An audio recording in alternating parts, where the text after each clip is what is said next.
O sea, es una cosa que de las opciones que hay, que es verdad que algo se tiene que hacer. Evidentemente, así no se puede quedar. Pero bueno, te pregunto, ¿puede pasar que no se haga nada y que la zona quede así para que no sé quién lo reconstruya, seguramente con dinero del terrorismo, etcétera? ¿O qué va a pasar? ¿Tú qué crees que va a pasar con Gaza? ¿Qué opciones hay realistas? No puede permanecer como está porque, como tú bien decías, es un lugar invivible, inhabitable. O sea, nadie puede vivir ahí o crear un proyecto vital de vida en un lugar como ese. Entonces, la cuestión es, primero, ¿qué se hace? Pero antes de qué se hace y de la reconstrucción, que yo creo que es importante, es cómo resuelves el conflicto.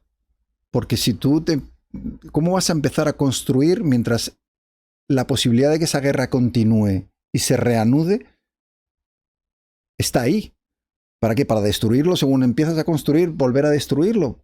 Porque ahora estamos con las negociaciones de los rehenes, pero una vez no haya rehenes en Gaza, ¿qué pasará? ¿Qué quiere hacer Netanyahu? ¿Qué quiere hacer Israel con Gaza? Hay gente en ese gobierno, los más fundamentalistas, que abogan abiertamente por convertir eso en tierra israelí. Sí, o sea, directamente anexionarlo. Lo hemos arrasado. Oye, de nuevo, hablan de voluntariamente que la gente se vaya y quedarse con ello, ¿no? Entonces, ¿eso puede pasar? ¿Tú crees que es realista que pase? O sea, yo creo que puede pasar en el sentido de que hay gente con mucho poder que tiene ese plan en la cabeza.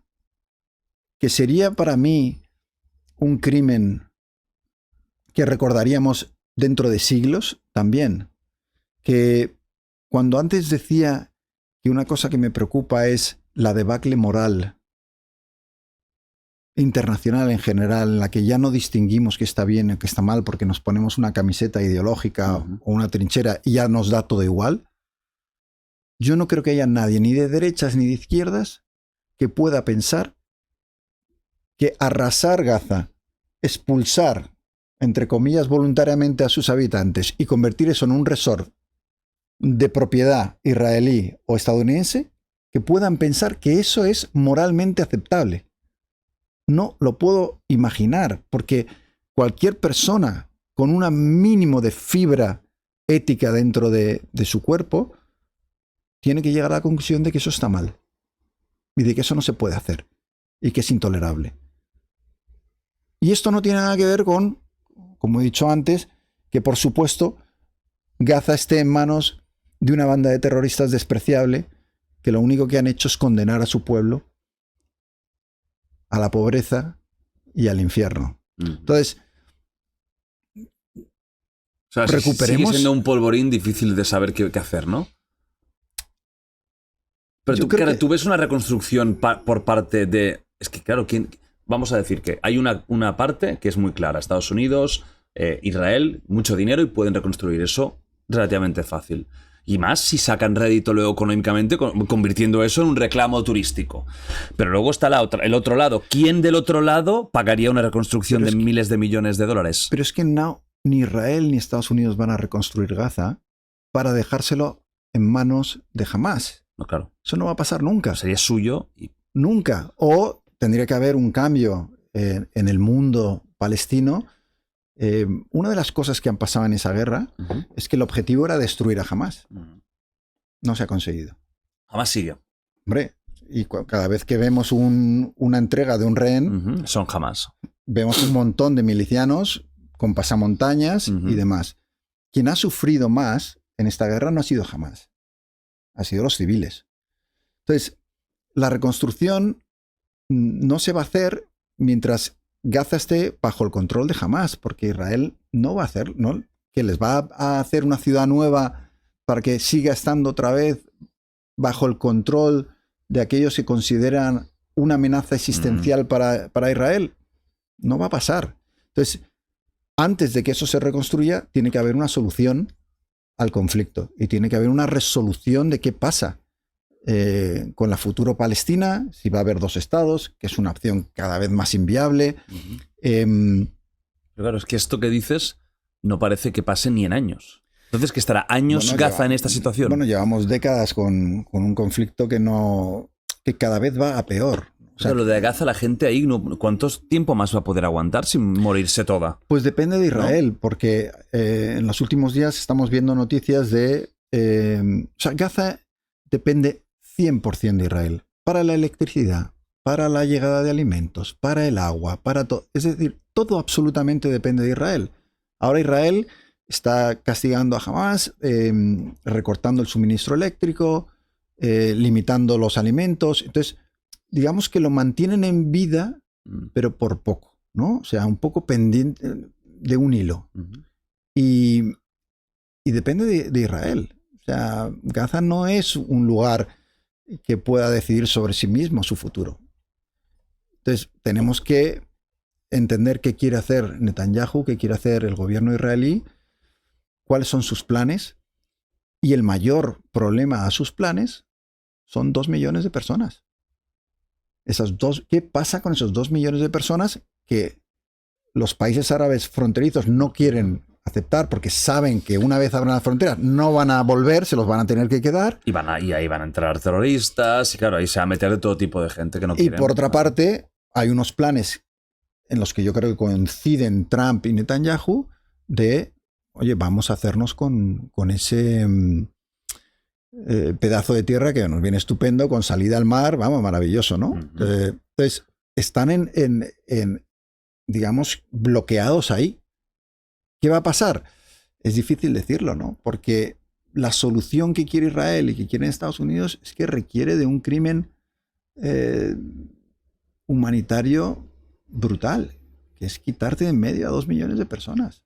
Es que eso, ¿cómo haces eso? ¿No ves posible que si hicieran esta reconstrucción, estas personas las utilizaran para la propia reconstrucción, trabajadores, etcétera? Que es luego lo que intentó decir Trump. Sí, van a quedarse y van a vivir ahí, van a trabajar ahí. ¿Lo ves inviable eso? De nuevo, veo inviable que esa construcción o reconstrucción se vaya a llevar a cabo mientras el control político de Gaza esté en manos de Hamas. Por eso, el gran objetivo de esta guerra era deshacerse de Hamas, destruirlo completamente. Dejar otro tipo de liderazgo ahí, ¿no? Pero eso no ha pasado. Entonces, yo no quiero ser agorero y pesimista, pero yo tengo la sensación de que en el momento en el que Israel haya recuperado el resto de rehenes que hay ahí, creo que la guerra se va a reanudar. Y que Israel va a volver a la guerra en un intento de lograr esa destrucción total de Hamas que hasta ahora no ha conseguido.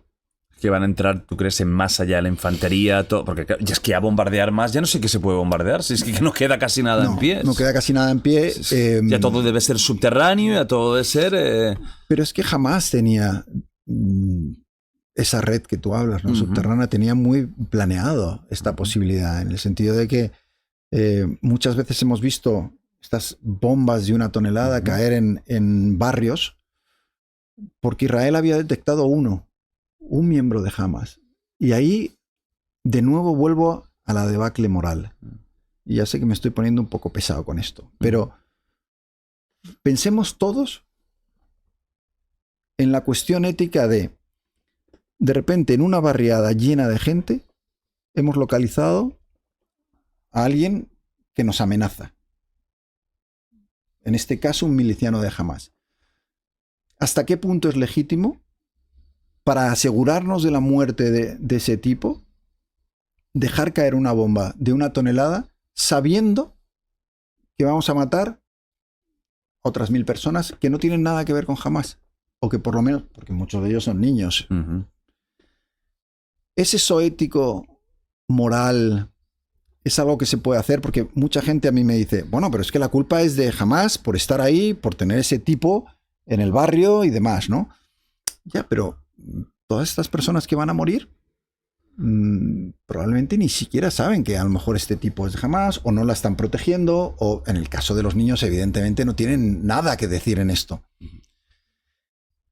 Y creo de nuevo que no nos estamos planteando los dilemas morales que habría que plantearse. Lo vemos todos desde un punto de vista pragmático, ¿no? puramente. O sea, yo no puedo dejar de pensar, quizá porque estaba en guerras, Ajá. y lo has creo visto. que los que hemos estado en guerras nunca vemos la guerra como un partido de fútbol, de camisetas, sino la vemos mucho desde el prisma de la gente que las sufre. Porque cuando tú has estado en un conflicto y has visto a un niño despedazado, tu concepto de la guerra cambia completamente. No es Hollywood, ¿no? Entonces, para mí, la cuestión moral de la guerra es muy importante. O sea, yo sí creo que hay guerras morales. Lo creo.